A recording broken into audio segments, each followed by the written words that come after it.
Hey, this is Mick Steele. Welcome to the High Note Podcast.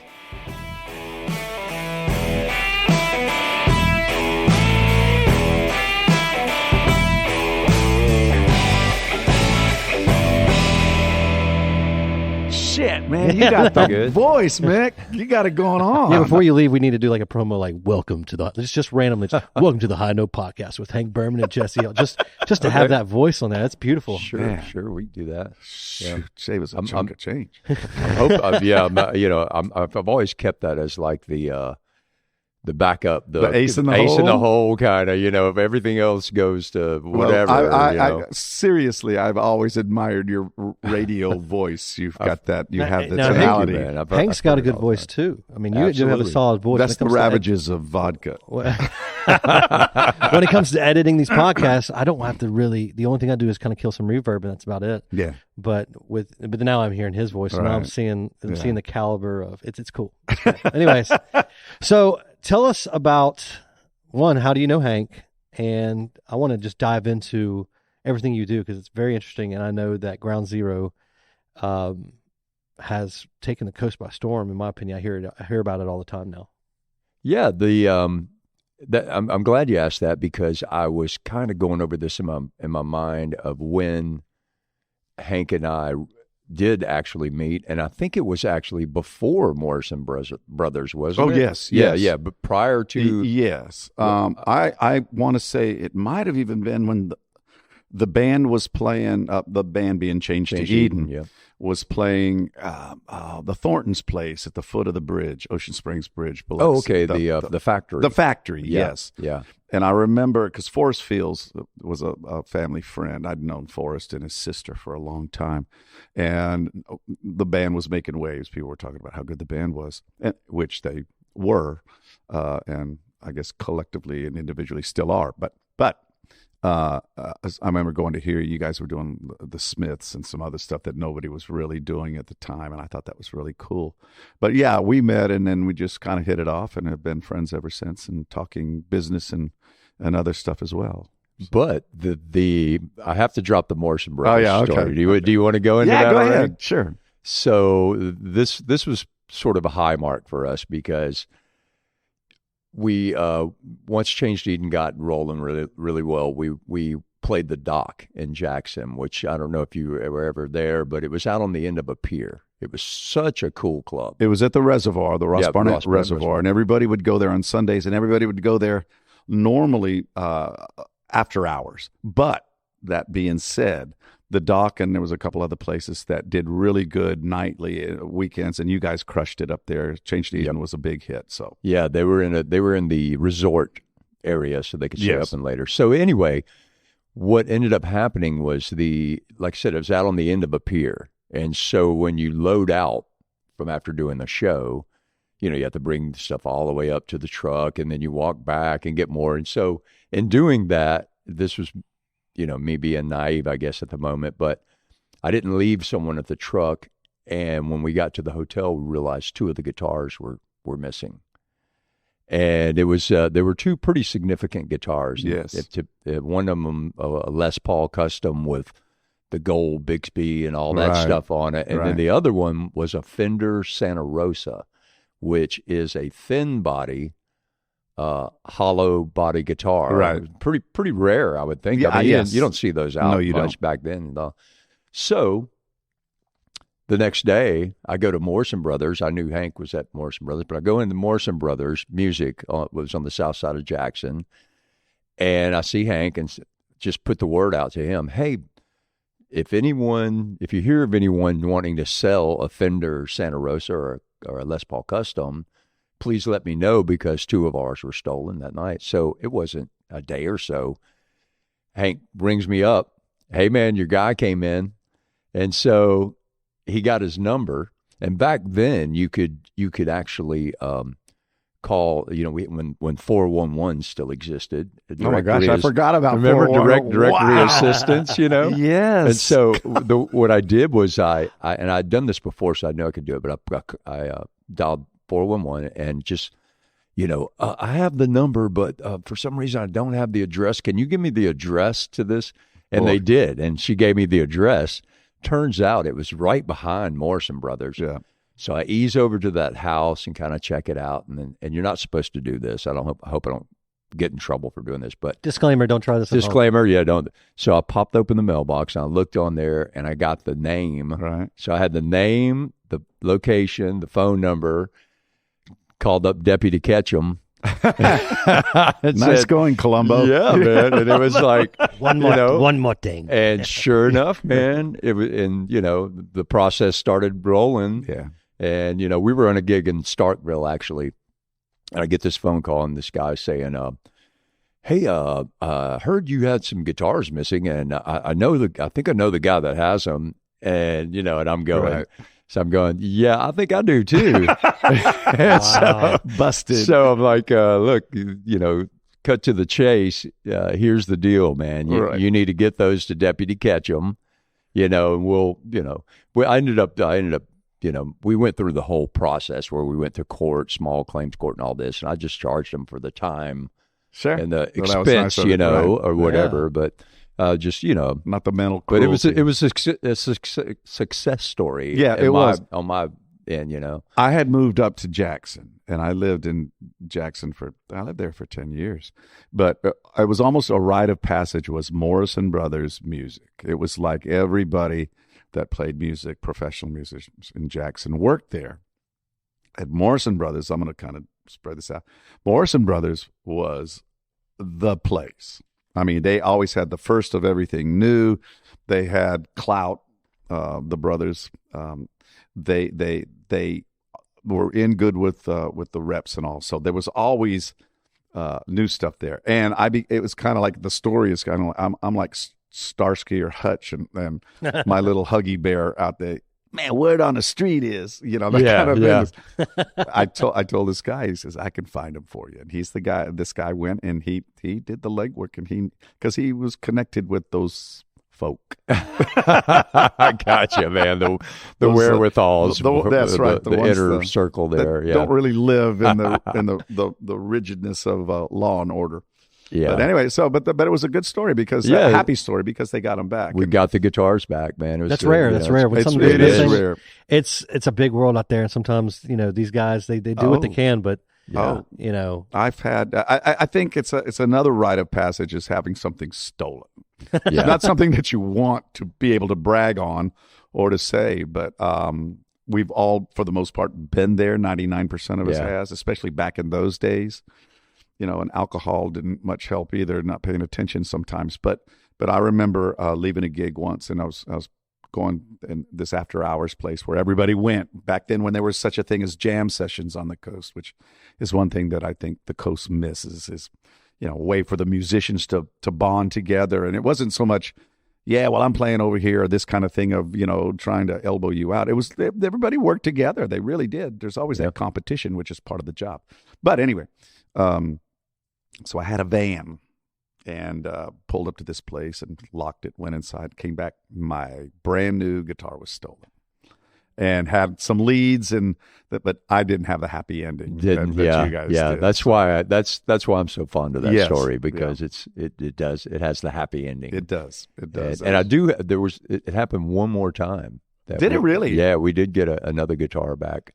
That one was even more bizarre because it was a fan of Change to Edens that lived in Charlotte, North Carolina.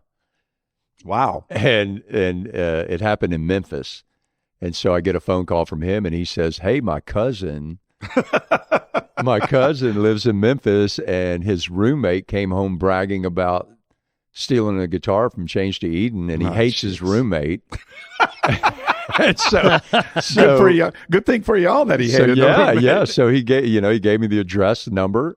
I drove up there. I'm knocking on the door at 6:00 in the morning. The guy, it turns out I knew the guy. He answers the door. Really? Yeah. He's the good guy or the bad guy? The bad guy. The bad guy. Yeah, the sticky finger guy. Of course you knew him. And sure enough, he unreal. Same thing. Well, what are you doing here? I think you know why I'm here, man. And so I actually got some tears out of him. Oh, did you? Yeah, he started breaking down. You were a veteran by then. Then, man. Then you knew how to turn it. Remington Steele didn't have anything on me, well, man. you look a lot like Remington.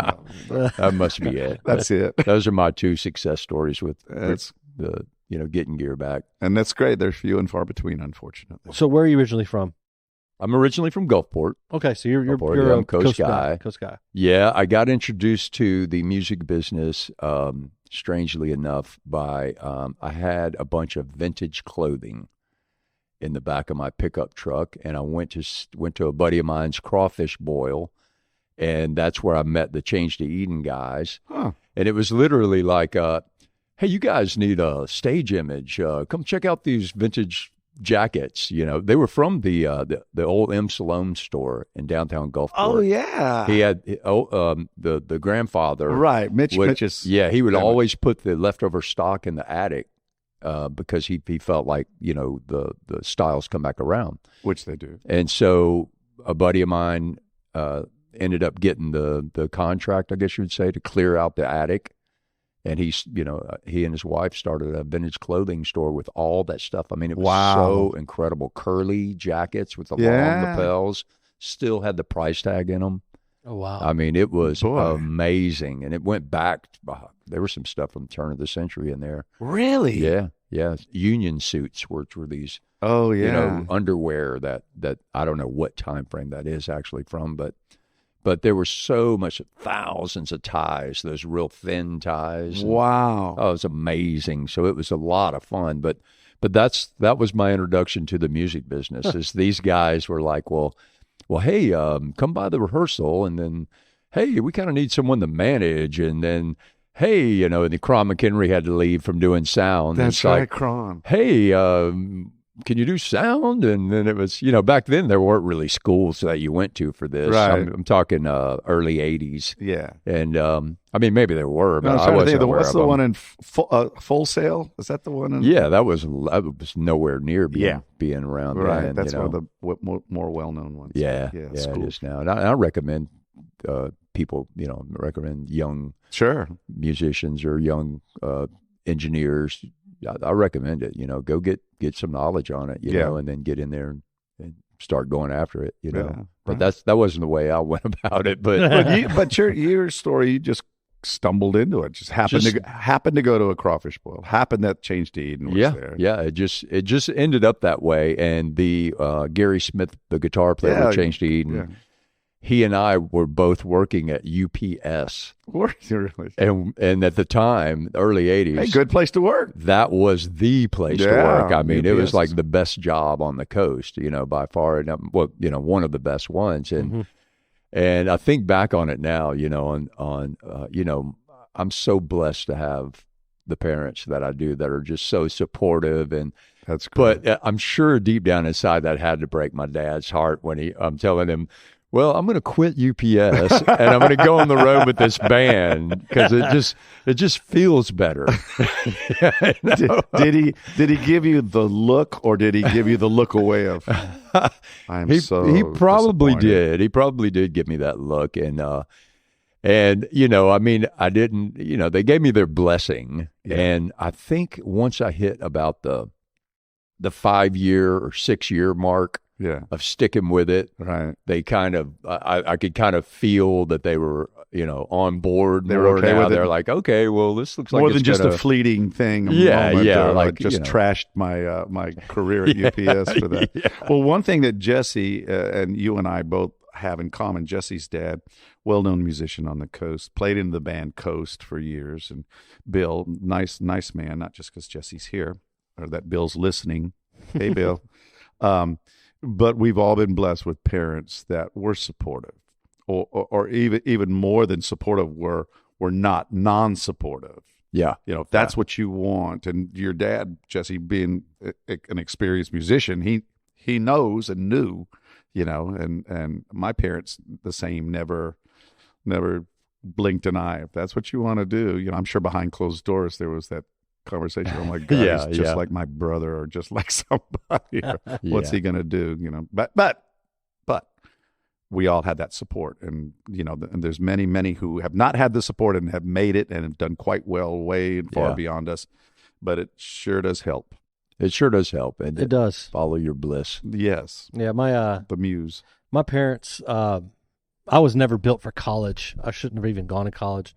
But my dad, when he was, in the coast and everything, I mean, this is 1976, 80s, 90s. And then, of course, as inflation rises and stuff, and I start booking gigs. And when it comes down to the price point, he started seeing what you can price. And he's like, you can make a living out of this versus what he was doing, splitting it 5 ways. Right. So he steered me very well into the direction of it could become a career. Yeah. And it has. And so I'm very, very thankful for that. And I do feel, not sorry because everybody can find their own way, but, having a good support system, if you're trying to be a musician or in sound or anything to do with the music industry, having a good support system is just a leg up. It really is. Sure. And if you don't have it, Definitely. you got a lot of barriers to break through. But if you break through them, I mean, people have done it and they're sometimes huge. So Yeah. Well, your college degree there, Jesse, hasn't really hurt you.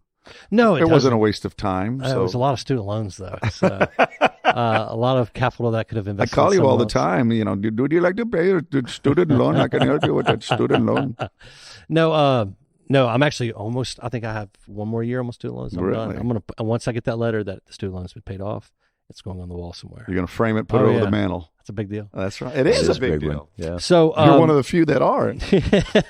so let's talk about so Ground Zero, right? Yep. So tell me that process of getting in there, and literally I've heard it from everybody who's walked in here. It's been mentioned, and at first when I saw it, I was like, okay, it's a venue. It's not a casino. It's a venue, and it's going to be offering music and food. But is it really going to be able to stand against the casinos and stuff? And it really has, like in a big way. Like it's one of the number one, in my opinion, stages on the Gulf Coast. Oh, hands down. It's also, and to echo what Jesse's saying, my thought process was, well, it's great that we have a blues venue. I mean, above and beyond, it's a blues venue with R&B and other styles that that cross, but there's that one common thread of it. But it's been after it was the department store, Crest and all that, back when we were kids. It's been a few nightclubs and stuff that never seemed to quite make it in that building or that area. So that was my quandary about it. That was my thoughts. Is it going to be able to sustain? And obviously, it has, and that's a great feather in y'all's cap and a great feather for the coast supporting it and people that come in. So Yes, and I agree. I think the timing was pretty key in this because I can see that coming out of COVID, when everything came to a screeching halt in the music business, the timing of it falling right out of COVID, I think a number of the casinos have backed off on the entertainment. And Yes, they're they not, have. They're not, not all of them, but a number of them have. Well, it used to be 7 days a week or 5 days a week. Yeah, at and then least, it's dwindled down to a lot of bands like once a that. month. yeah, and certainly the band aspect of it has. Yeah. And then the other thing is that when you mention the blues, I also feel like that's really not. I mean, there are some of the larger artists, but in general, that's not what the casinos are interested in. It's in other words, it's filling a void that hasn't been presented on the coast. So that's really key, and that's a unique thing about it. When you speak of that area as well, I can remember after I was working at the Hard Rock, for quite a while there, and when I would even go by there at night after I would get off and just like look in the window of that building and say, what can we do with this? I mean, it was Crest Live. They had a good run, but I was just like, dreaming or imagining or going, this has potential. I mean, do we need to do a comedy club? Do we need to do this? Wait, do we need to do that? That's where Crest Live was? Yeah. I did not know that. I never went to Crest Live, but I did not know that's what it was. Yes, and they had some success there. I think they were open a couple of years. Yeah, at they least were 2 or 3 years, and of course, the Afro Man video is Yeah, pretty much, you beat me to it. It was on my tip of my tongue. Is that where the Afro Man incident happened? I love telling some of the artists when they come in and they're setting up on stage, and I'll mention it. Did you ever see the Afro? And they'll go, "Oh yeah, yeah." I'll say, "Well, it happened right there where you're standing," and they're going, "No way!" Oh, wow. So that was claim to fame. I remember the first time I saw that clip. It was like I'm watching, like, okay, yeah, okay. Whoa, what the hell was that? yeah. So, but the other really cool thing, is that there is a lot of revitalization happening in the downtown Biloxi area, specifically with the two owners, Jeff and Lee Young, their involvement with the Ground Zero Club, but also with the rejuvenating the Barks building next door. That's right. All the way to the corner, and then it wraps around to the Sanger Theater. So that's really exciting to be involved in. Wow. It must be. And and on the other side, we're excited to see what happens and where it's going. Mm-hmm. That was the thing I remember when Vu Marché came to be, and they were going to close down that part of, make it a walking area, the Howard Avenue part, where the Sanger, that was, such a vital part of Biloxi. I mean, that was Biloxi, in the 50s, 60s, and before that. And but I remember that the talk was at the time of it's going to be turned into an entertainment type thing, mostly, cafes, Bourbon Street without the strip clubs or without the trash. It was on the ground. It was more going to be, restaurants, music, arts and stuff like that. And then it seems to me that businesses, specifically banks and attorneys and that, were very quick to jump in on this place that was going to be that, because it was nothing. It was such a dead area, and they got it grandfathered in, and it was they got good deals. So that dream, or for us looking on the outside in, kind of drifted away. It was like, oh well, it didn't quite take like we wanted it or hoped that it would. Mm-hmm. But with the advent of Lee and his Jeff and that coming on, I think it's going to finally get to where it should be, it could be, and reach its potential. Yeah, I agree. It's definitely on a upward. Yes. Yes. And Ground Zero is very instrumental in this, as bringing people to the area. It's like, oh, this is nice. Or looking around, I see it when I play there, or excuse me, when I've been there with other people, and it's like, oh, this is really cool. They can do a lot with this area. Well, like you said, you're filling that void when people, not locals per se, but a tourist comes through here and they go to stay at the casino or something like that, and they're coming to Mississippi from anywhere that doesn't really know like the Southern, culture. Yeah. They're expecting, oh, I'm in Mississippi, I've got to hear blues music somewhere, like just off the top of their head because they're in Mississippi. And like Hank said this on one podcast, that we're not really. It's never been like a blues atmosphere down here because, we got the coast. It's more coastal. It's pop, rock, stuff like that. So it is filling that void of a lot of tourists probably coming down here and finding that and be like, wow, this is that blues feel from Mississippi that I've, pictured in my mind when I was traveling here. Yes, I had said that because people, just like Jesse was saying, that they, from all over the world, nationally, internationally, they think that Mississippi is all cotton fields. It's kind of going away now, but the thought was always that it's kind of a rural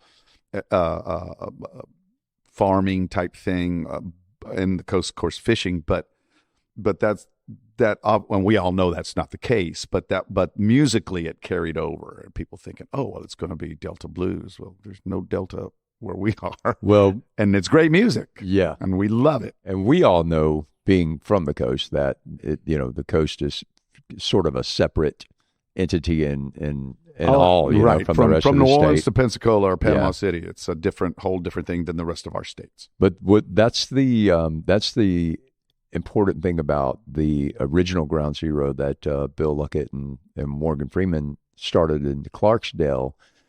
The difference there is that there are people coming from all over the world to go there. Yes, and to Clarksdale, and the Blues Crossroads, Trail. Right. The Blues Trail, the museums, and yes. so their clientele or their demographic or whatever you want to call it is specifically blues. Whereas, and they realize that as well with our location, is that it's a different market. It's not, we have, we've got a plethora of hotels, whereas there you only have a couple of, a couple. So, there's that. And that's something we really would love to tap in a little more, actually, is to get more tourists, make it a little bit more of a tourist attraction. I mean, we have had, people visit, but that's a goal for sure. It seems like with every day that goes by, though, you gain momentum with that. I think so. That people are. Sorry, man. You need some water? Yeah. Well, yeah. I mean, if you want to just. Yeah, I should have taken. Usually, I do something. Is that your Gatorade? Yeah, it's sweet and syrupy, not a good thing to be drinking. If you want some water, by the way, I can run downstairs. No worries, thanks. Here, we should have a stock bar. Just keep it. What? Oh, you heard about my lip? After hearing all that, I don't want a damn thing with it.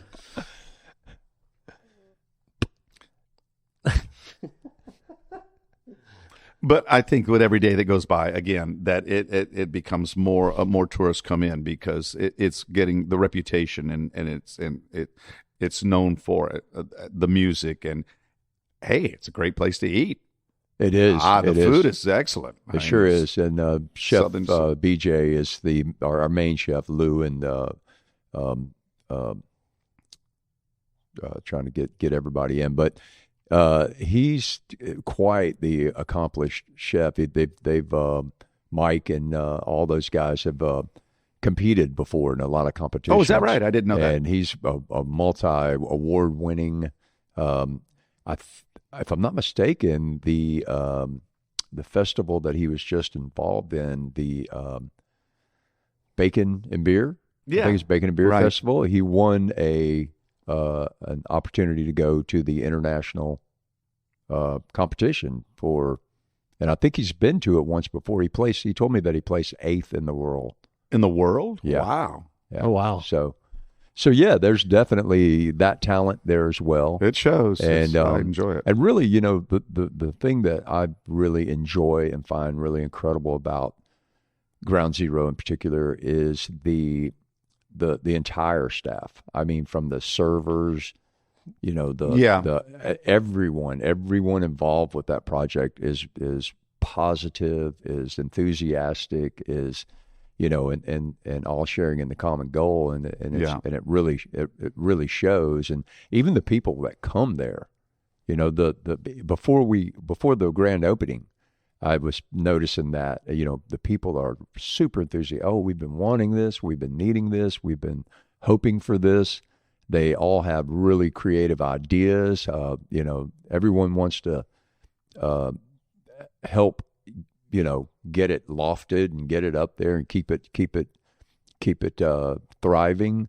The one thing that, if I could just put this in there, is that the one thing that I realized early on, and you and I are in the music business, and I thought I knew a lot about the blues, but until I got involved with this project, I was just scratching the surface. And I've been in the music business for 37 years now, and really, literally, was just scratching the surface when I started researching and going on YouTube and finding out who these artists are, and so every week is like a new discovery for me. Personally, because awesome. every week there's another artist that comes in that just literally blows my mind of how talented and how professional and how just tasteful and just unique. Yeah. I mean, even though when you look at blues, the genre of blues is huge in itself. Yes, it is. There's hill country, Delta, Cotton Patch, Jump. See, I don't know any of this. This is amazing. Oh yeah. See, I'm telling you, man, I learned a lot this past year, and it just goes on and on. You got Texas blues, you got Chicago blues. It just goes on and on. So when I know y'all have locals that play there, but people who come out of state, is it kind of like? Do they know? What's the question I'm trying to ask? When y'all book people from out of state, is it kind of like a well-known establishment, like a lot of people know about Ground Zero. Like part of a circuit, you mean? Like kind of like, because like, Clarksdale being the famous Clarksdale original Right. with Morgan Freeman, like, do people, is the word out yet to other musicians in other states? They're like, hey, I want to play this venue. I think it is now. Okay. I think that was part of our goal last year, or within our first year, to as we started gaining momentum, and I call it gaining traction, is to do that, to get the musicians speak amongst themselves as well. Mm-hmm. And there were a number of them. I know Mike Zito was he's very well known Excellent throughout musician. the whole blues community, produces a lot of records for other artists, and it's he's very viable, and he spoke very highly of it. Also, Greg Wright, who lives in Los Angeles, spoke very highly of it, and even said, I'm going to take this word out to the West Coast and let people out there know about Ground Zero Biloxi. And so the word is getting out, and because y'all have only been open for how long? a year and about 3 weeks. Yeah, a year and 3 y'all weeks. just scratched the surface too. So y'all. On the other, I was going to say that that these musicians are coming back and telling their agents and their managers, look, this is a really cool venue. Keep me in the loop with it or whatever. And the word of mouth coming from the musicians, especially, and then you talk about tourists and other people from different places. You had Samantha Fish there. I saw whenever that was, a little bit after that, and one of the friends of the show. We can say that now. We managed to accumulate some friends like you, Mick. No, Buddy Leach. He left here and went down with Thorogood and played the cruising with the. She was on that cruise. Yeah, I saw the listing of the people that were going to be playing. So it was literally like 3 or 4 days after she played at Ground Zero. Yeah. So in conversation with somebody, where you been playing? I just came from Biloxi, Mississippi. Hopefully that's what we're hoping for. And it was a great experience. Carolyn Wonderland was another one that just did that. I remember you turning me on to her. She was kind of en route to a cruise, coming from Austin, and came through here. I think they played it's called Broadenville, the club in Tallahassee, and then I'm not sure. And then she went down to get on a cruise. So hopefully that's what that's a goal of ours as well, and we're hoping that they do that. And I think it's happening as you speak. And we've actually felt like the positioning of where this club is located is it caters to that. Yes. If you're coming from Texas going to Florida, or if you're coming from Florida going west, or if you're going from Florida north, or if you're coming from Chicago down to Florida, or that sort of thing, that our hope is to be in that circuit, or be where people can route through us. And also y'all have a nice partnership with the casino. I know Vicky Haskins was telling us that some of their comp dollars can actually be spent at the Scarlet Pearl. Scarlet Pearl can actually be used at Ground Zero, which I think is really cool, because you don't hear that pretty much. Good marketing, pretty smart. That's really smart. Everybody wins on that one. That's right. Actually, you're right. It's that happens a lot with this club as well, that I picked up on within this first year. There are a lot of win-win scenarios that take place, and that's always a beautiful thing. Yes. When everyone wins and ingratiates itself into the with the locals as well as the players that come in from all over and play. I want to mention Harrah's Casino too. They've been really supportive as well. That's and awesome. The Palace. Yeah. And, all of them really have. Well, Keith and Patty Crosby are big blues people too. And great people. John at the Island View has participated in, we did Rock the Tatas, his big fundraiser. Y'all just had a big thing of, it was like Oscars at the Oscars party. I saw the guy in gold walking around and handing out invitations on social media. Whoever came up with that campaign, that was Oscar. Actually, that was very smart. That was Oscar. It was an Oscar. It could have been a hot dog. Yeah. But I mean, was it pretty successful? Was it? Would you say there was a lot of? I would say it was extremely successful. Awesome. This was a brainchild of Lee Young's, one of the owners, and he came up with the idea, and I've said this a few times over the past week, so I'm just going to say it again. It started off as, hey, I've got this idea, but I can't tell anybody about it. And then, a couple months went by, and it was, okay, here's the idea. We're going to do this. How about an Oscar party? And I mean, I'm not that hip to Oscar parties, right, you know. So anyway, it was like, okay, and they put the date March 11th, the night before the Oscars, the real Oscars, and so still trying to. I think we were 5 weeks away from that date, and he was like, "Well, how about a wedding band?" And I'm just going. I did this. I had the same reaction that you just had. I just had the same reaction, and I pointed out to him that, you know, I don't think you're aware of how much these wedding bands really get paid. Oh, yeah. They're pretty high priced, you know, and you know, Johnny Hosey Jr. has a really successful one. So does he really? Yeah, D-Play.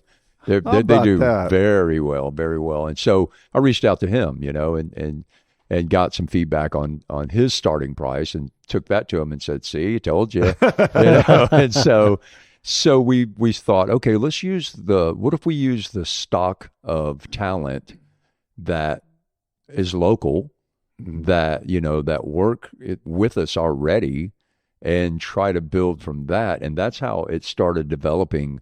But really, I mean, even though they're 5 weeks, that's not you're a whole lot of still time. under the gun there, you know. And not only, and we had to create the show, and so it turned out amazing. I mean, Mayor Fofo was portrayed Paul McCartney. Oh, really? Yeah. Oh, that makes sense. If you look at Mayor If Fofo, you look, That's doesn't funny. he? Doesn't I he? can see little Everyone- Paul. I can see thought little the Paul. same thing. I said, yeah. You know, Who was Yoko?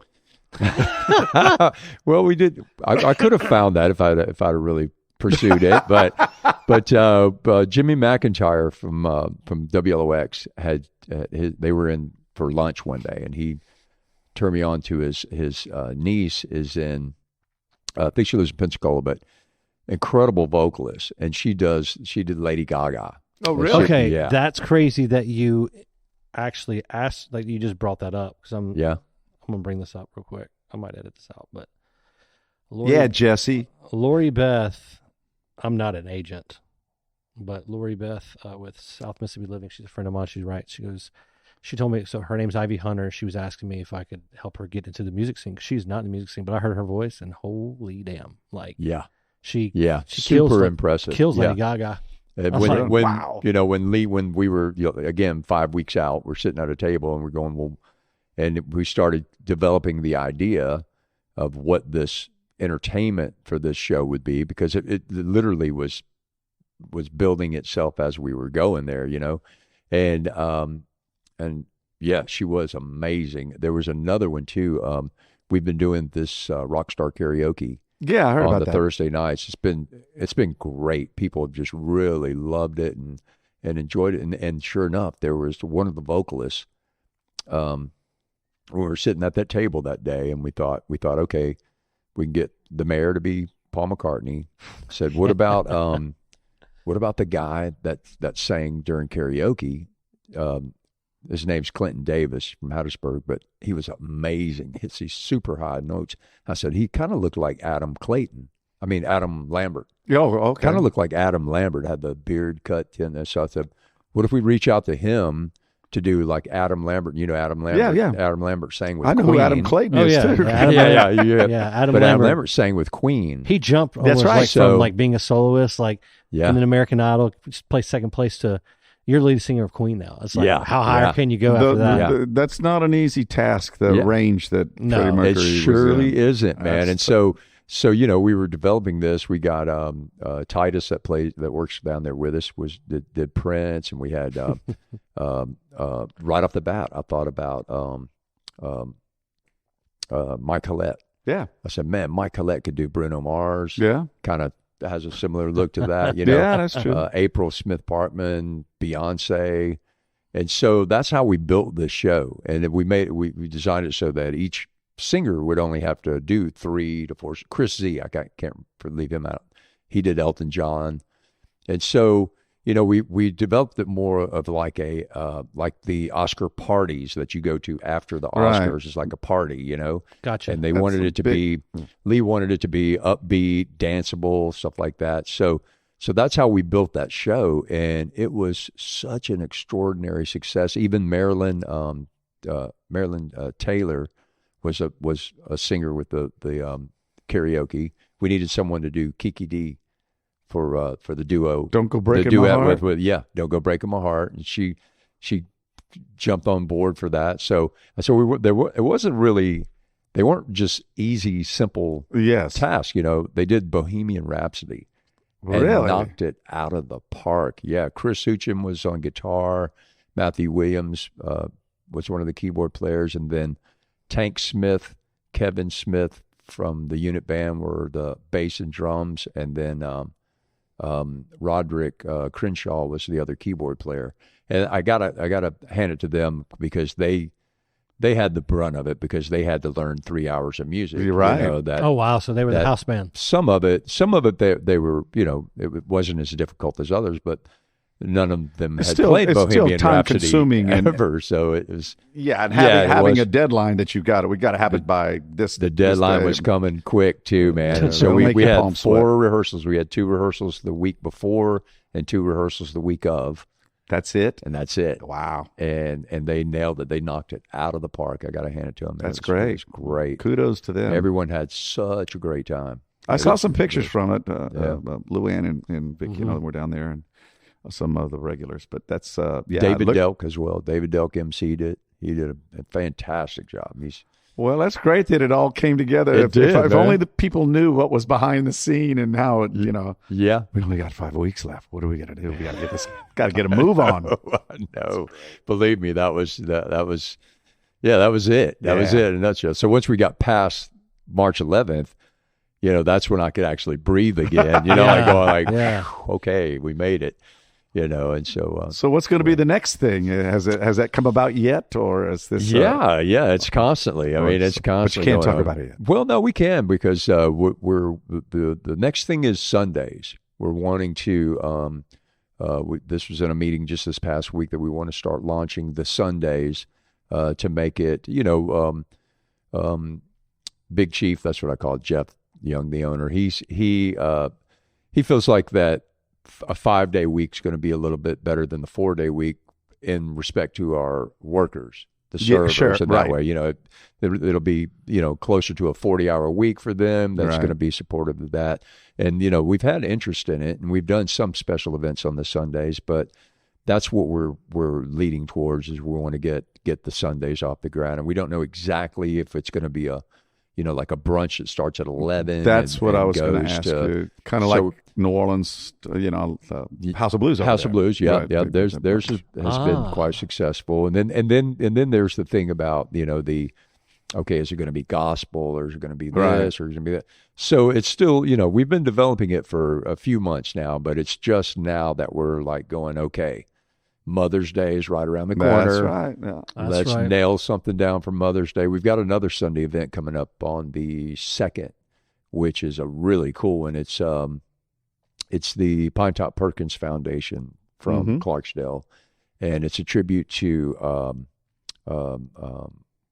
Pinetop Perkins and John Lee Hooker as well. So John Lee Hooker's daughter is going to be there. Oh, great! And that's that. I want to say I would have to pull.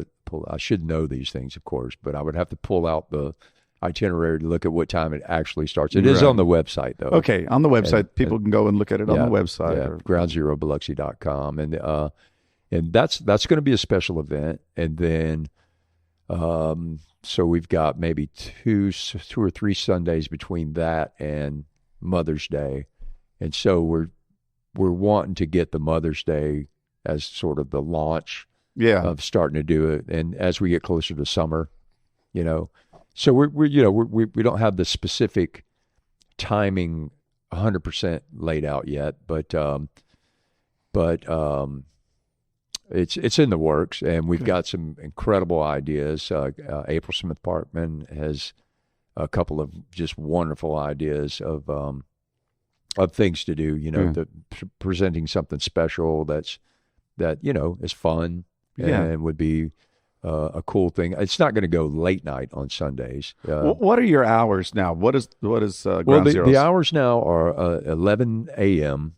to 11 p.m. on Wednesday and Thursday, and then 11 a.m. to midnight on Friday and Saturday. You might as well just say 11 to midnight, Yeah. on the days. Last I call. don't know that we'll be open that late on the Sunday, but I'm sure we probably will do the 11 a.m. opening, Okay. but and it's going well. What we found out right off the bat, though, were the blues demographic tends to be, well, people our age, Right. I would say. So and they really enjoy the earlier evenings. Yeah. So, they would rather be home at midnight. Well, if they can be home at 9 o'clock and eat a good bowl of oatmeal and that's it. That's it. And so no, but you're right. That makes sense. And so catering to Sure. to the people that are supporting the club, then we move the starting times earlier. The Wednesday night show starts at 5. Yeah. So it's it's done by 8. I think we're going to extend the Wednesday night as well. We have a couple ideas for that. And it's dirty blues. That's the one I want to get out. Dirty blues. Yeah. That's another genre. Yeah. Did you know that? No, Yeah. but it makes Yeah. sense that it is. There's so many artists, man. Wynoni Harris, Lucille Bogan. Oh, related to another. Cut it out. Cut that out. Lucille Bogan. When I came across this genre of dirty blues, first it was from the time I was with Dr. John. Mhm. He would do this song called Old Settlers. It was a Cousin Joe song, and it's just telling the story about get an older woman because she's got that good loving and that good money too kind of punch. So anyway, it started out like that, and I was researching it more, and I found out about Wynoni Harris and Bull Moose Jackson but this Lucille Bogan. This is 1929. Oh, and it's called "Shave 'Em Dry." I don't know if you've ever heard this song. I have not, but I will be listening to it on the way home. Okay, I'll find it on. Prepare yourself. Really? Yes, because you will literally almost fall out of your seat when you hear it. I didn't even think people spoke like that then. Wait, it's called why. Shave Them Dry? Shave 'Em Dry Shave 'Em is Dry. the name of it. And Well, it's Ain't touching it. it's out there, man. It's nothing that you could replicate. You know what I mean? Right. What the story behind it is that it was in the speakeasies of New York, or I think it was in New York, where the musicians would go afterwards and Right. hang out and shuck, Right. and it was just amongst them sort of thing, and they would sing these satirical songs and come up with these funny. And the thing I read about this particular song is that the recording was from the first take. Really? When she's reading the lyrics that someone has written, and there's a few times in the song where she just cracks up laughing because she's she can't believe that it's this.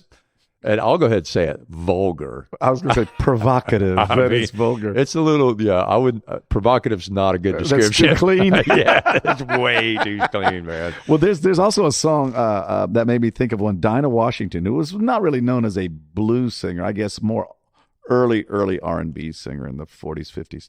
But she did one, and I can't think, I can hear it in my head, of going to the dentist. Well, I never realized from a woman's point of view how vulgar going to the dentist could be. I mean, the double entendres and insinuations of the song. She never comes out and says anything per se. Yeah. But you know what she's talking about, and we all do. And so I'm going to have to find that and turn you on to that. And I'd love mention to. it on the next show. That's the goal with the Dirty Blues show, is that it's those innuendos. Yeah. And just, there's nothing. They're substituting. We wouldn't be able to do the Shave 'Em Dry song. But apart from that, all the other stuff. There's a bunch. Just, yeah. There are so many. It's Yeah. just vast, and so. Slang of the day too. A lot of this is the slang that was used back in the back 20s in those, or whenever, and stuff that didn't make it to the present time. But there's they almost had especially the blues players. I was talking about musicians, but blues players almost had their own language of saying things. There's these little words that meant something otherwise, and not just alluding to what we're talking about here, which we've mentioned, but we still haven't mentioned. But you guys out there know what we're talking about.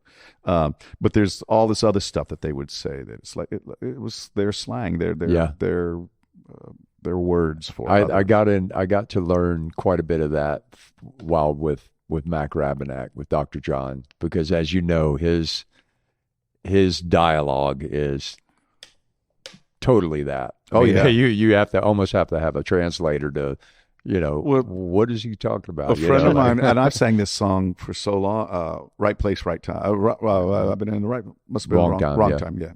Yeah, whatever it is. Yeah. But there's a line in there that he uses, and that represents something that happens. Yeah. And I had no idea that was brain salad surgery. Yes. That's and then Emerson, Lake and Palmer took that and ran with it, and named an album after that. So there was something, I guess, those two musicians had in common. Yeah, brain salad surgery. Yeah. And that's back to what you had just said. Like there's an underlying language that that is understood. Yes, amongst musicians. Derelicts. Now, did you do some work with the Neville Brothers? I did. Yeah. Awesome. Well, tell us about playing for Dr. John, working for Dr. John, and then the way my timeline, I guess you could say, after the Change to Eden. That was my introduction and meeting you in the early days of that. So right about the 10-year mark, I kind of backed out of the band really, and was pursuing. So actually, that's when the casinos started rolling in '95.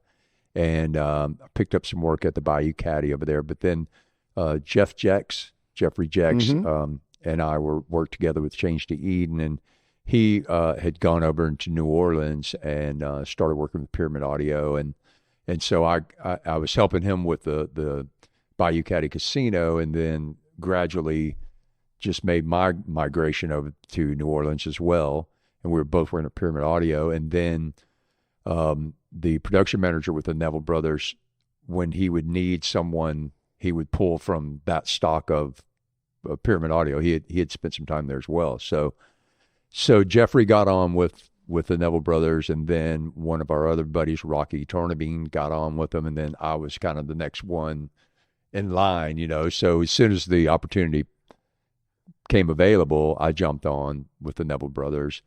And really at that time, I was just driving the backline truck. And you talk about fun, man. That was a fun job. All you have to do is get it from point A to point B. I had such a blast. I picked up rocks from all over the country, that sort of That's awesome. But anyway, I got to work with the Neville Brothers, and the beautiful thing about the Neville Brothers is that the first day walking into the venue, everyone else was there. I flew into that particular date, and first thing they said to me, "Welcome to the family." And that's nice. It's very nice, and it couldn't be more true even to this day.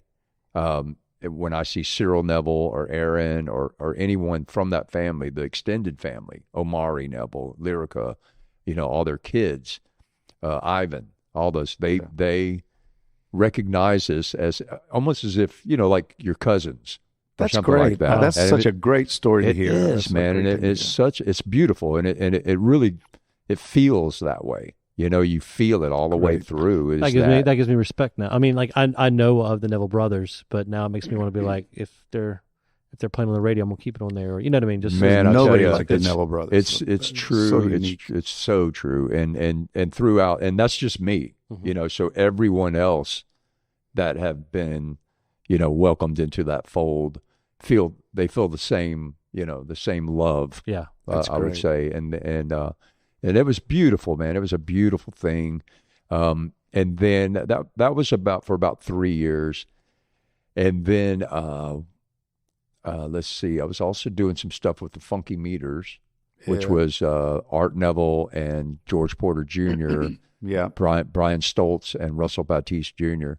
And that was really cool. And then while at Pyramid, I actually got hired. I did the first few gigs with the production company, but I was working with Glenn Fry and Joe Walsh. Really? Yeah, we were doing everything in the southeastern area. They were doing a lot of corporate stuff in Florida. And people don't realize that's an interesting point. I'm going to let you carry on, but that you think, okay, corporate stuff, or that okay, well, they're going to get bands that are known but aren't on that tier of nationality, but they're working musicians like everybody else. Yep. Yeah, they just get a bigger paycheck. Yeah, they Scott, sure do. Scott Henson said something about like the Red Bull, like on one of their corporate events, had the Rolling Stones come in there and play. No, I was talking about that. No, that's what you were talking about. Yeah, I was Red Bull. My friend Gary Smith, who was one of the top 3 guys at the company when Red Bull broke, when it went crazy, and he had worked with PepsiCo, and they did the thing real quick. They did the thing in their corporate thing for the higher ups, so it's limited to 20-something people and their guests or whatever. In Hawaii, they would do it. Well, they had the cocktail hour was Natalie Cole with a piano player, and then they had the Stones, and they had the Eagles and Elton John for 50, 60 people. That's upper tier, for sure. That's you got the dough. But to work as you were with Glenn Fry and Joe Wall, that's nothing to sneeze at either. I mean, those guys. No, it was definitely a learning experience for me because although I'd had that much time working in the business, specifically doing monitors, I'd only been doing that for a couple of years, so I learned some very valuable lessons during that time frame. That's good. And that one was kind of short-lived. Did you deal with any of those guys personally, or was it just you do your job and they'd come in and do their thing and that was it? Yeah, it was a little. It wasn't. I wouldn't expect it to be as family oriented. It wasn't. That's what I was going to say. It wasn't. I would imagine definitely not the same. And I was doing both at the same time. Oh, actually. And so yeah, it was not that. It was a lot more. I mean, they were cordial and they were nice and they were friendly and and they would but it wasn't the same. No, I guess that's pretty. It's not uncommon within the whole musical industry. I mean, but what ended up happening after that was so at a corporate event at the Breakers, in Palm Beach, Florida. I'm there with Glenn Fry, Joe Walsh doing that particular show. It's a huge corporate event, and there's the entertainment wrangler, I guess you would say, sort of the stage manager or production manager for the event. Okay, it's a guy named Sparky Nielsen that I met that day. So I don't know, a few months later down the road, we're in Hoboken, New Jersey. One second. Yes. The director. Hey, Sarah. I'm upstairs. We're doing a podcast. Could you, that would be a huge help. Thank you so much. Thank you, Sarah. Bye. Sorry, she's the director of the building. I just want to make sure we're building breaking any rules. She's the director of the building. She's actually below us right now. Oh. And she was calling. She has a hard drive of mine that I've been looking for, and I finally found it, and so I'm good. A lot of footage. Continue. I'm so sorry. Do you want me to back up or anything? Yes, back up. Just kind of back up to where you were talking about. I'm sorry. That's okay. I think I can back up to the Sparky Nielsen. Yeah. Go ahead. Okay. So he was the entertainment wrangler, Sparky Nielsen, and then a few months down the road, I was with the Neville Brothers. We were on a show in Hoboken, New Jersey, and Frank Sinatra's hometown. Really, and then the opener, on the show's outdoor stage. The opener was Dr. John. And then it was the Neville Brothers. And so I'm looking up on the stage, and I see Sparky Nielsen. And he's running all over the stage it's just him. He's running all over the place trying to get things ready. And hey, Sparky, you want me to jump in and give you a hand with this, And so he said, yeah. So I jump in with him, and I help him get situated. And turns out he didn't have a monitor guy. Hey, you want to do monitors? Yeah, sure. So I jump in and do monitors on that particular show. So, lo and behold, you know how this business works. hey, look, we're going to be in Hattiesburg, Mobile, and Gretna Fest first week. Can you jump in for that? And so I did. Yeah. And then, and on that particular weekend is when I really met Herman Ernest. Do you remember Herman? Herman Roscoe Ernest was a drummer that played with Jerry Fisher and the Music Company during one little time frame. Yeah. So when I met Herman and we started talking about Fish and Bay St. Louis and all that stuff, I think Herman was really the one that was instrumental in me, getting that gig. Cool. I did hear that Mac really enjoyed my company and he likes you and all this. So anyway, yeah, it was, hey, you want to come on board? And that's great. And then it was, but then it's like, the Neville Brothers love, the Dr. John love, you're going, oh, which way to go, but the thing was this was doing monitors, helping Sparky. I was going to be doing more with the Dr. John show. And then also, the size of the band and the crew was a lot more minimal with the Dr. John. In other words, there were 7 of us that traveled, and 2 guitars, a cymbal case, and a Pelican for the mics. So they just got backline wherever they were. Everywhere, all over the world. Yeah. And so, I mean, we literally, I probably shouldn't be too proud of this, but we literally spent more time at the bar than we did at the be proud. Be proud. So you made it. We were so proud that we had our loadout down to 20 minutes. You know what I mean? You had it down to a science. Oh yeah, so you could hit the bar. So here, since I mentioned the bar experience, I'm going to go ahead and drop my good friend Jerry Manuel's name. Yeah, Jerry. We love Jerry. Yeah, Jerry's a great guy. So he is an Ocean Springs native. Yes, he is. And he worked with Heater. If anyone remembers Heater, Debbie Stambro, Bill, and Bill Hoyt, and so anyway, Brillo, I think, was in that band. Yeah, Brillo was. Yeah. So they moved in '81 to L.A. to strike it big, and Jerry went with them. Right. He was their sound guy. And then he ended up getting on with the Palomino Club. Did he really? Yeah. I didn't know that story. Yeah, he took a job at the Palomino Club while he was in Los Angeles. Funny guy. And then he took off that night. He was a production manager. He took off that night because his favorite band was playing.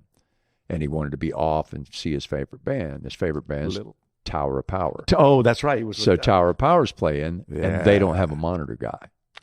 So they're like, hey, could you do monitors? That's crazy. All those horns, and they didn't have a monitor guy? They didn't have a monitor guy. And so Jerry, so they asked him, hey, would you? And he's like, no, I'm off tonight. And he said, no, so he does monitors for him that night. And then he works with him for 13 years. He went to work with Little Feat too, didn't he? Yeah, he went to work right after that with Little Feat for 8 years. Yeah. And then, and that's when I met him.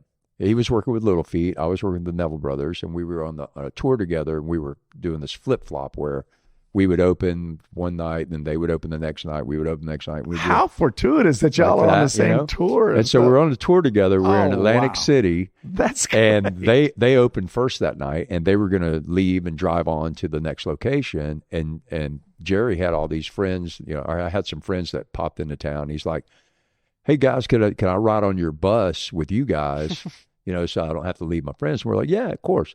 Well, that night, he and I sit up and start sharing stories of Ocean Springs and, what was it? David Pepper had a band that played. David. He played in downtown Ocean Springs. Pepper. Yeah. It was literally had to be the first gig I was ever on as a kid. I'm standing on the stage. It was one of those flatbed trailer trucks.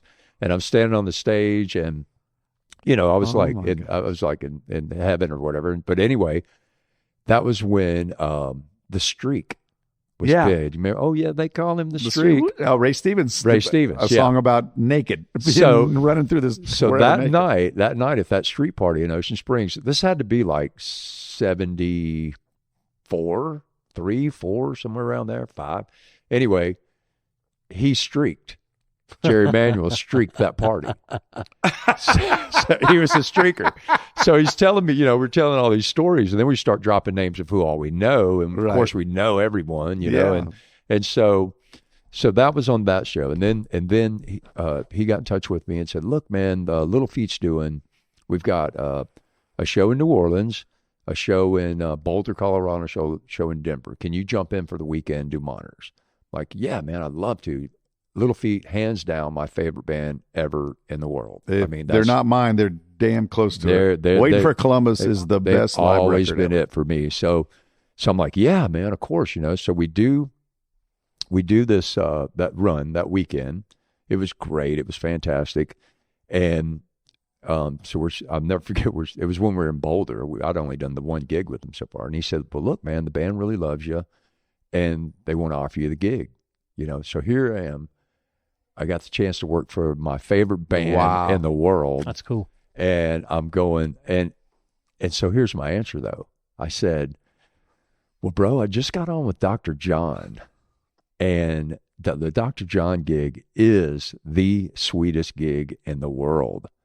And I don't think I could jump off of this one. I mean, I just gotten that gig, so I didn't want to leave them high and dry anyway. But the truth was, I mean, it was easy. It wasn't large. Little Feat, there's at least 10 people in that band, and they all travel on one bus. And so with Dr. John, there's 7 people in total. Right. You know what I mean? But anyway, I was telling him all this. Long story short, he ends up coming to work for Dr. John. Oh, he jumped ship. He jumped ship from. He was working with Don Henley at the time. And they're saying, "What? You're going to leave Don Henley?" He's like, "Yeah, I am."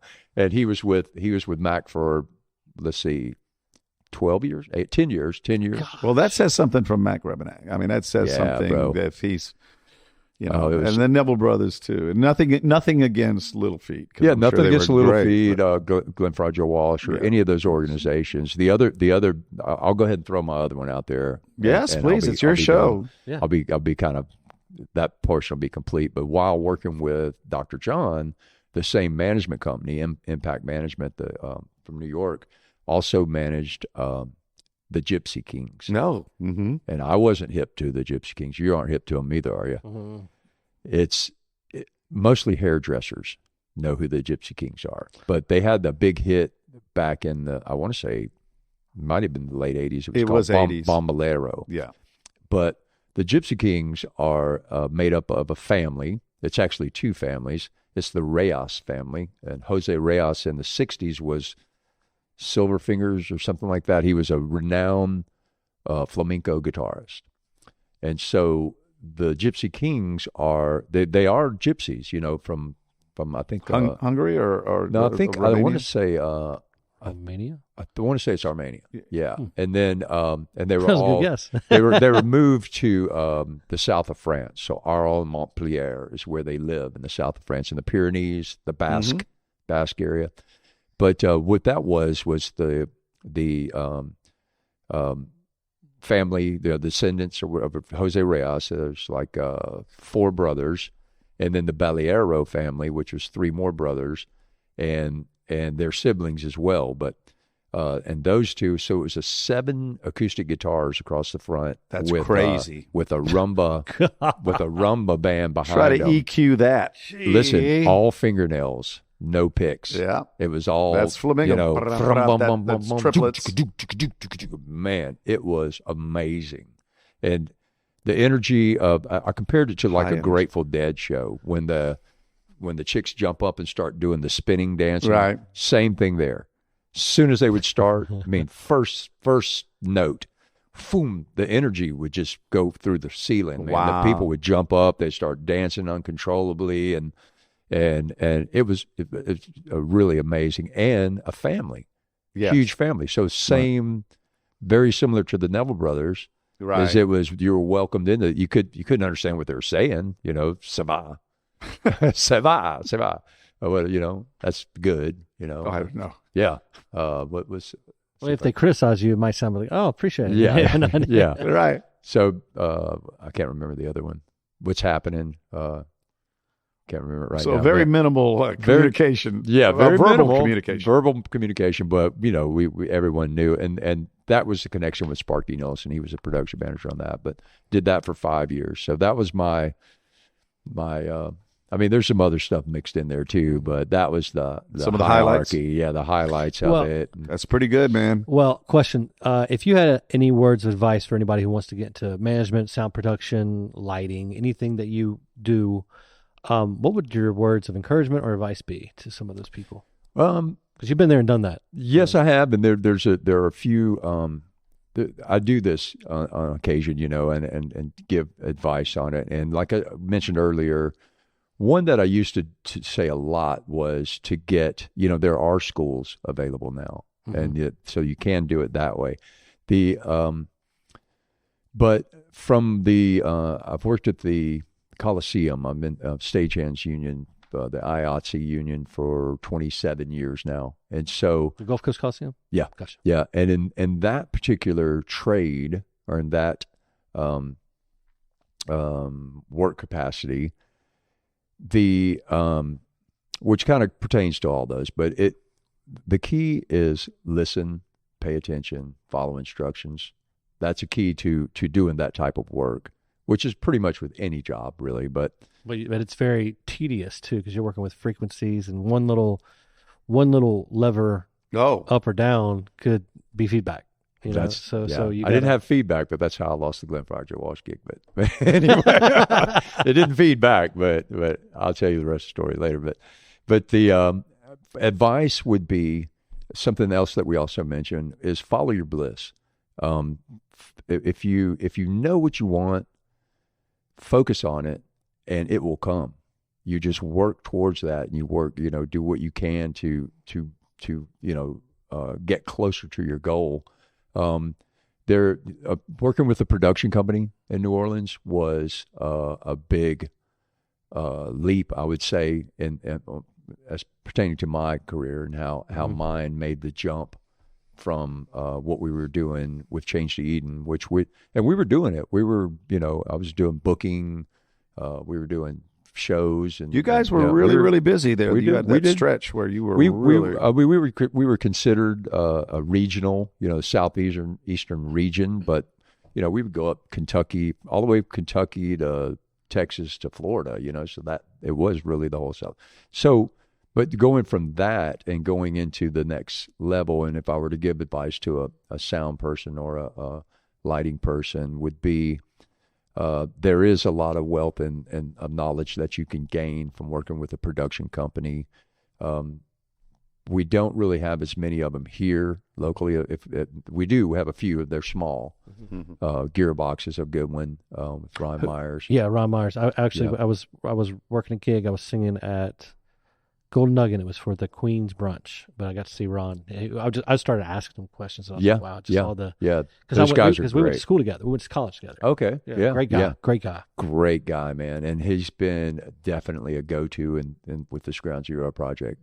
By hands down, he has helped so much in the success of that. And hey, Ron, and he's one of those. It's not mentioned. You know what I mean? Yeah, he doesn't really get the recognition that is obvious with others, but a big part of it. So that was going to work with Pyramid Audio was a big part of it. And then, there's Kingston Audio, and there's what else? Propaganda's over in New Orleans. So there are a number of those companies, even if you didn't get into a production company, the IP has shows there. There's a way, there are ways to put yourself in that position where you're there to learn it, and there to pick up on it. You may be just pushing cases in the beginning, and there you may be just hooking up lighting. The stuff at the Coliseum is very valuable in that respect, in that if you were pursuing this, that's a good way to get on one of the calls. They've got a couple of huge ones coming up with Guns N' Roses. That's going to be, I saw that. That's probably going to be a 80-man call. There's going to be a lot of people on that call, man. And those are few and far between. I wish it was every week, but still, it really has to do with what a musician has to do as well. It's go for it. You just go for it. You just say, this is what I want to do, and you start pursuing it. And in this trade, I guess you would call it, it really is valuable. It's who you know.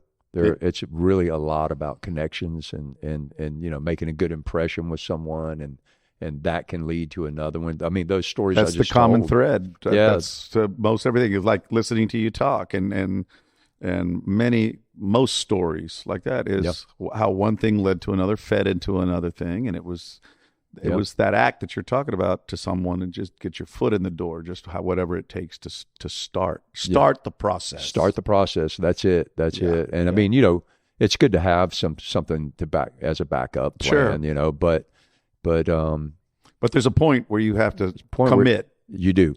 Yeah, you have to say, okay, right. I'm in this. Yeah, I'm going to go for it, and I'm going to see it through. I mean, that's the way it was with me. Mm-hmm. Is that, I was like, okay, I made the decision. Commitment. I made the commitment. I'm going to follow it through. And then I think with my parents, once I hit the 5 years, once I hit the 10-year mark, I think I was golden with them. But you know what I mean? But when you get some, and then, it's one of the terms that you hear all the time is living the dream or follow the dream, and it is so true. It really is true, because for me it has been, because it's literally that. I mean, it almost seems surreal a lot of times, that this has led to this, or that it this had its own entity, that it took off on its own, and you just kind of got caught up in it. I understand that. And you're literally, I know you've experienced it too, where you're on some just extraordinary gig, and you literally have to pinch yourself, like, oh my gosh, man, I'm really here doing this, Yeah. And you can imagine working with Mac Rabenak. I did 5 continents. Wow. 5 of the 7 continents I visited while working with him. Was Antarctica your favorite? Yeah, it was. It was kind of chilly. The crowd was very chill. It's not as cold as it is here. It's a dry cold. It's a dry cold. It's not as cold as it is here. Well, fellas, we're about to wrap this up. Thank you so much for Mick, this is great. Yeah, this is great, man. I sat there and I was just... It's too bad, because I could go on for... No, we can do part 1. This will be part 1. We got a part 2 coming. The trilogy. The trilogy. Yeah. Hey. The trilogy. I'm looking for different titles. That'd be fun. Yeah. But what we're going to do is I'm going to let you end it off today. Okay. What am I saying? All you just do is to say, hey, I'm Hank Berman. I'm Jesse Hill. You say, and then, and then you just wrap it up like, hope to see you next time, and then that's it. Okay. Wait a minute. You always do something first. The high note. You say something that's... I'll just say, everybody, thank y'all so much for joining us. I always tell the guests, thank you for joining us. And then I go into, my name is Jesse Hill. Just do it. I don't have to do it this time. Okay. Thank you so much for joining us today. We really appreciate all the insight and the stories. And I plan on having you on multiple times, because there's a lot of stories I can tell that's in there. And I wish I didn't have to be limited on time. But thank you for sharing. Absolutely, man. This is a pleasure. Question before we leave: what do you think about what me and Hank are trying to do here? I love it. I think this cool is it's totally cool, and I've learned more about podcasts just in this past year as well, and I love this. Once again, this is one of those win-win things that's happening, and it's super positive. There's a avenue for it now, and it's just. It's accessible to most everyone, and Jesse and I went into this as we're proud of where we're from, and we're proud of the coast, and we touch on other bases, but this is about the music, and this is about the people that contribute or make the music as well. And so this is a highlight for us. In fact, Jesse has made comment on many times that there's work is work, and has to be labeled as work. You have to recognize that it is work, but that doesn't mean you can't have fun with it. Exactly. And there's times to be serious, and there's times to put your teeth together, clench them, and go. There's other times where look, it's work, but what fun! What a great job! Yeah. And we're trying to our mission, I guess, statement would be that trying to bring the level of recognizability of you guys and the music to people that ordinarily wouldn't know, and certainly the history of where music has been on the coast, and you're a very integral part of it. You've seen it and been a part of it. So, like I said, we're very happy that you're here, and we want to continue. We're bringing guests that contribute. Like and have this contributed. this is breaking ground for us too, having Mick on here with the sound, and because we've had musicians. Yeah. With Vicky, we had somebody who books, Right, the marketing and aspect. the marketing aspect. And now we have a sound and management. And so it's Someone really, in the trenches. somebody in the trenches. Yeah, yes. yeah, that's good. Yeah. And the names that you're fired off. So I haven't told anybody this. Or maybe I told you this, but 12 years old in 2002 when the Eagles came to the Gulf Coast Coliseum, I saw Joe Walsh play with the Eagles. Yeah. And he was hokey and kind of all over the place, making those faces. That's Joe. And then I went home, and for about a whole year, I just learned the guitar. I just Oh, locked that's myself good. away. And so I always tell people, because I do Sinatra, I was like, I really started in music after that Eagles concert and saw Joe Walsh just go shred the guitar. And I was like, I want to do that. And now I don't do that. Right. But it led me into music. It was a stepping stone. So Yeah, Which- and there's so many I learn of that happened with Jimi Hendrix. You know, Yes. like Billy Gibbons Oh, and wow. all these major players. How many of the generation that saw Elvis Presley for the first Yeah, time, or yeah. the Beatles on Ed yeah, Sullivan? my dad was all the these. same way. I He mean, saw- it's like he saw And that's Elvis what it's all twice. about, really. Right. That's what it's all about. I think is that It's lighting that inspiration. fire of It's that all of a sudden. inspiration that you see something, you're Yeah, like, I'm inspiration. inspired. I want to do that. And nobody wants to mimic. They want to like be their own thing. But if you look at Elvis, like he saw Dean Martin, he saw the gospel churches. I mean, he meshed it all into one. And Little Richard, all these people. Yeah. And here's the tie. I know we keep saying we're going to end I know, it. I could be here all day, but I'm getting text But- messages but- saying, "Hey, we gotta." But one of my favorite singers in talking about Ground Zero and blues and that genre, that aspect of it, Big Mama Thornton. Yeah. Everybody, Elvis doing Hound Dog. And I remember seeing the clip and the old black and white clip of him with some knucklehead, Sid Caesar or somebody, when their variety shows had him with a puppet of a hound dog. He's singing. Well, then I heard Big Mama Thornton. You ain't nothing. That voice and it was that sparse back. There's 3-piece. I think no 2-piece. I think it was a bass and drums rhythm section, and she's just going nuts. And Chicago Buddy Guy Yeah. is playing guitar. This old 50s clip of her doing it, but she made it real. And it's like, no, it ain't about a cute little puppy. You son of a bitch. You went out on me and you did me wrong. You're a hound. That's the real. And that's the real version, story. yeah, But yeah. that was the clean up version, Yeah. the cleaned up version that the record companies to introduce it to white audiences. Oh yeah. Yeah. But like white audiences didn't do any of the other, But as far as a spectrum of music or whatever, it was different. But no, that's the difference. Yeah. Big Mama Thornton's the real deal. Not that Elvis wasn't. Yeah, I mean, Elvis was great and is great, and he's You better watch out what you say But about I know, Elvis. she did do it But- first, though. Yeah, but she did it first in a and totally different realm. Yeah. It was Yeah. totally different. Yeah. It was like Smoky Bar. You Yeah. did this to me. You ain't nothing but. Yeah, ratty. And now you're Yeah. crying because I walked away from you. Yeah. It's blues. Yeah. And Elvis loved the blues too. Yeah. Well, ladies and gentlemen, I'm Jesse Hill. I am Hank Berman. I'm Mick Steele. Thank you all so much for joining us. And until next time, I think we're going to have the Mick Steele trilogy. This is part 1. Mick, thank you so much for joining us. Thank you. Y'all have a What good a one. pleasure.